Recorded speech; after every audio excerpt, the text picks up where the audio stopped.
Viewers, આજે આપણે ખૂબ જ સ્વાદિષ્ટ અને સરળ પંજાબી સબ્જી ચીઝ બટર મસાલા બનાવવા જઈ રહ્યા છીએ. ચીઝ બટર મસાલા બનાવવા માટે ટમેટા, ચીઝ, મગજતરીના બી, કાજુ, ડુંગળી, લસણ, આદુ, તમાલપત્ર, સૂકા લાલ મરચા, તજ, તેલ, બટર, કાશ્મીરી લાલ મરચું, નમક અને દળેલી ખાંડ ઓપ્શનલમાં, કસૂરી મેથી ઓપ્શનલમાં. ડુંગળી, લસણ અને આદુની સૌપ્રથમ પેસ્ટ બનાવશું. કાજુ અને મગજતરીના બીને મેં પાણી નાખીને પલાળી રાખ્યા હતા. હવે તેને આપણે મિક્સીમાં પીસી લઈશું. કાજુ મગજતરીના બીની પેસ્ટ તૈયાર છે. આપણે ટમેટાને મિક્સીમાં પીસી નાખશું. પેનમાં આપણે તેલ લઈશું, તેને ગરમ થવા દઈશું. તેલ જરા ગરમ થાય એટલે તમાલપત્ર નાખો, તજ નાખો, 2 લાલ મરચા નાખો, ડુંગળી, લસણ અને આદુની પેસ્ટ નાખો. ડુંગળી, લસણ અને આદુની પેસ્ટને એકદમ ધીમા તાપે શેકાવા દો.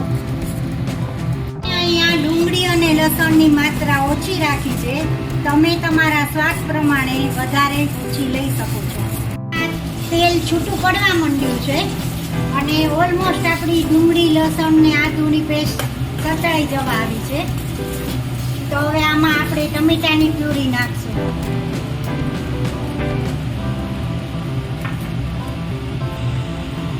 આ ગ્રેવીને આપણે ધીમા તાપે શેકાવા દઈશું. હવે આ આપણી ગ્રેવી એકદમ શેકાઈ ગઈ છે અને તેલ એકદમ છૂટું પડી રહ્યું છે.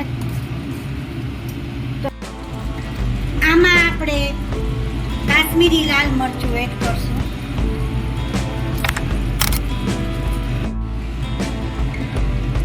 તેલ એકદમ સરસ છૂટું પડી ગયું છે. હવે એમાં આપણે કાજુ અને મગજતરીના બીની પેસ્ટ એડ કરી દઈશું.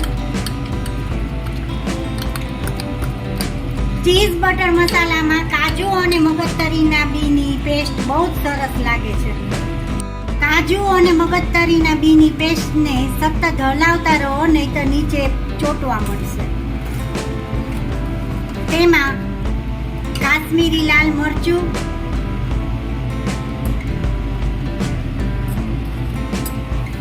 મીઠું,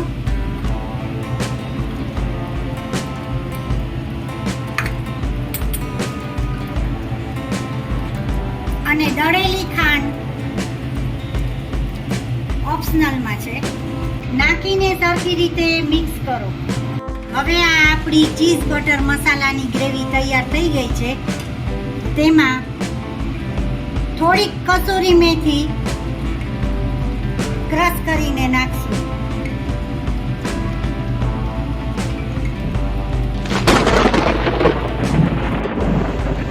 આમાં આપણે હવે ચીઝના પીસીસ નાખશું.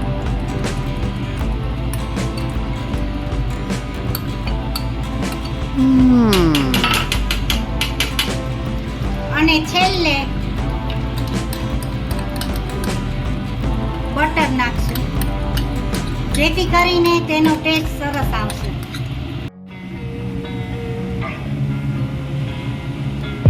હવે આ આપણું ચીઝ બટર મસાલા તૈયાર થઈ ગયું છે.